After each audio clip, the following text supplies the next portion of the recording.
आज यूथ प्रार्थना किस लिए कर रहे हैं? आज वो रोजे किस लिए रख रहे हैं? मुझे मसा चाहिए। मसा चाहिए कि खुदा चाहिए? मसा चाहिए कि खुदा चाहिए? अगर खुदा होगा तो मसा अपने आप आ जाएगा, अकेला मसा होगा वापिस चला जाएगा। खुदा चाहिए कि मसा चाहिए? हमेशा मैं बोलता हूं लोगों की कामयाबी को मत देखो अकेला, उस कामयाबी के पीछे उसके मूल्य को देखो जो उसने अदा किए है।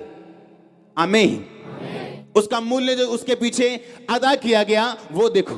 मैं लोगों को बता दूं कि जब प्रार्थना के रूम में हम जाते थे, आज भी तो 8 घंटे जब बैठते हैं बिना विषय के प्रार्थना करते हैं, बिना विषय के बैठे, वर्शिप, प्रेयर, बाइबल, बिना विषय के। जब आप उठते हो मॉर्निंग तब हमारी गुड नाइट शुरू होती है। जब आप सोते हो तो प्रार्थना की जिंदगी हमारी शुरू होती। हालेलुया। बाइबल कहती है यीशु मसीह सारी रात प्रार्थना करते थे, लिखा पहाड़ पर सारी रात उसने बिताई। लिखा जब यीशु मसीह क्रूस पे चढ़ने वाले थे तो लिखा वो तड़के आके मॉर्निंग प्रार्थना करने के बाद परमेश्वर के भवन में सब लोगों को शिक्षा देते थे, और रात को किसी होटल में नहीं बल्कि प्रार्थना के लिए पहाड़ पे वापस चले जाते थे अपने चेलों के साथ। अपनी बाइबल को खोलो, सब जन दूसरा राजा उसका 2 बाब उसकी 11 आयत को मैं पढ़ूंगा। उसमें लिखा वो चलते चलते बातें कर रहे थे कि अचानक एक अग्नि में रथ और अग्नि में घोड़ों ने उनको अलग अलग किया, और एलिया भवंडर में होकर स्वर्ग पे चढ़ गया। और अलीशा देखता और पुकारता रहा, हाय मेरे पिता, हाय मेरे पिता, हाय इज़राइल के रथ और सवारों। जब वह उनको फिर ना देख पड़ा तब उसने अपने वस्त्र फाड़े और फाड़ कर 2 भाग कर दिए। उसने एलिया की चद्दर उठाई जो उससे गिरी थी, और वह लौट गया और यरदन के तट पर खड़ा हुआ। तब उसने वो एलिया की चद्दर जो उस पर से गिरी थी पकड़कर जल पर मारी और कहा, एलिया का परमेश्वर यहोवा कहाँ है? जब उसने उसको जल पर मारा तो जल इधर उधर 2 भाग हो गया और अलीशा पार हो गया। सब तारीफ करो जोर से। बाइबल कहती जब अलीशा ने उसको स्वर्ग बजाते हुए देखा तो क्या पुकारा उसने? हाय मेरे, हाय मेरा, के हाय मेरा मसा, हाँ हाय मेरा मसा, के हाय मेरा पिता, के हाय मेरी तनख्वाह। हाँ कहता हाय क्या उसका बाप था? वो कौन था उसका? वो उसका पास्टर था, वो उसका अगुआ था, और उसने कहा हाय मेरे पिता, हाय मेरे पिता। क्रिश्चियनिटी में सब फादर नहीं बन सकते, सब आत्मिक पिता नहीं बन सकते, क्योंकि ये परमेश्वर की भुलाहट है किसी किसी की लाइफ में। इसलिए जो नहीं बन सकता वो कभी भी कबूल नहीं करता कि ऐसा कोई चीज दुनिया में होती, क्योंकि उसके पास मसा नहीं, उसके पास वो अथॉरिटी नहीं, और ना वो कभी बन सकते हैं क्योंकि परमेश्वर ने उसके दिल में कभी डाला नहीं। और एलिया ने, एलीशा ने कहा हाय मेरे पिता। अगर पिता कहना गलत होता तो क्या आसमान से मसे की चद्दर एलीशा पे आती? तो परमेश्वर वहां कहता कि तूने एक बंदे को पिता कह दिया, इसलिए मैं अपना मसाब तुझे नहीं दूंगा जब तक तुम मुझे पिता नहीं कहता।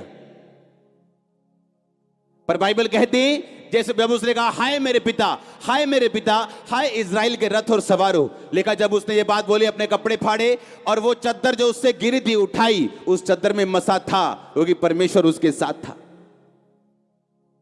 पौलुस ने कहा तीमुथियुस को, कहता हे मेरे बेटे, उन भविष्यवाणियों के अनुसार जो तेरे विषय में की गई तो अपनी अच्छी लड़ाई को लड़। क्योंकि क्रिश्चियनिटी में फोकस से हटना बड़ी आसान चीज है, मसीहत में चलते हुए गिरना बड़ी आसान चीज है। और बाइबल कहती है पौलुस जो एक स्पिरिचुअल फादर फिगर था, उसने कहा हे मेरे बेटे, सुसमाचार सुनाने के द्वारा मैं तुम्हारा पिता हुआ, इसलिए मैं तुमको सलाह देता हूं कि उन भविष्यवाणियों के अनुसार जो तुम्हारे विषय में की गई अच्छी लड़ाई को लड़। मूर्ख होते हैं वो लोग जिन्हें मेंटर की आवश्यकता नहीं, और या जो डिसऑनर करे, क्योंकि जो वो बो रहे हैं वो काटेंगे। मैंने जो बोया मैंने काटा, आज मैंने ऑनर काटा है। ऐसा ऑनर जो शायद आपको भी मालूम ना हो, जो मेरी लाइफ में अभी है। ऐसी शांति, ऐसी ब्लेसिंग, ऐसी आप इमेजिन कर सकते हो एक चर्च ओपन हो और 4 हफ्तों में वो 10,000 क्रॉस कर जाए।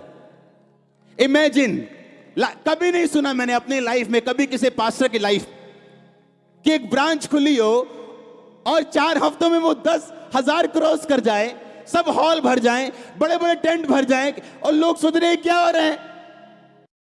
सुनो, जब जो घुटनों पे काम करना जानते हैं वो शरीर से काम नहीं करता। जिनको घुटनों पे काम करना आता है, जिनको रात परमेश्वर के साथ बितानी आती, जिनको मूल्य अदा करना आता है, वो अपनी सीक्रेट की सक्सेस को जानते हैं। उसका सीक्रेट क्या है? सक्सेस की सीक्रेट को जानते हैं कि ये सक्सेस का, सफलता का सीक्रेट क्या है। क्या मूल्य अदा करना चाहते हैं आप? कहता हाय मेरे पिता। अगर खुदा कहता कि नहीं तूने गलत बोल दिया, क्योंकि यीशु मसीह ने कहा कि मैं युगानुयुग एक सा रहने वाला परमेश्वर हूं।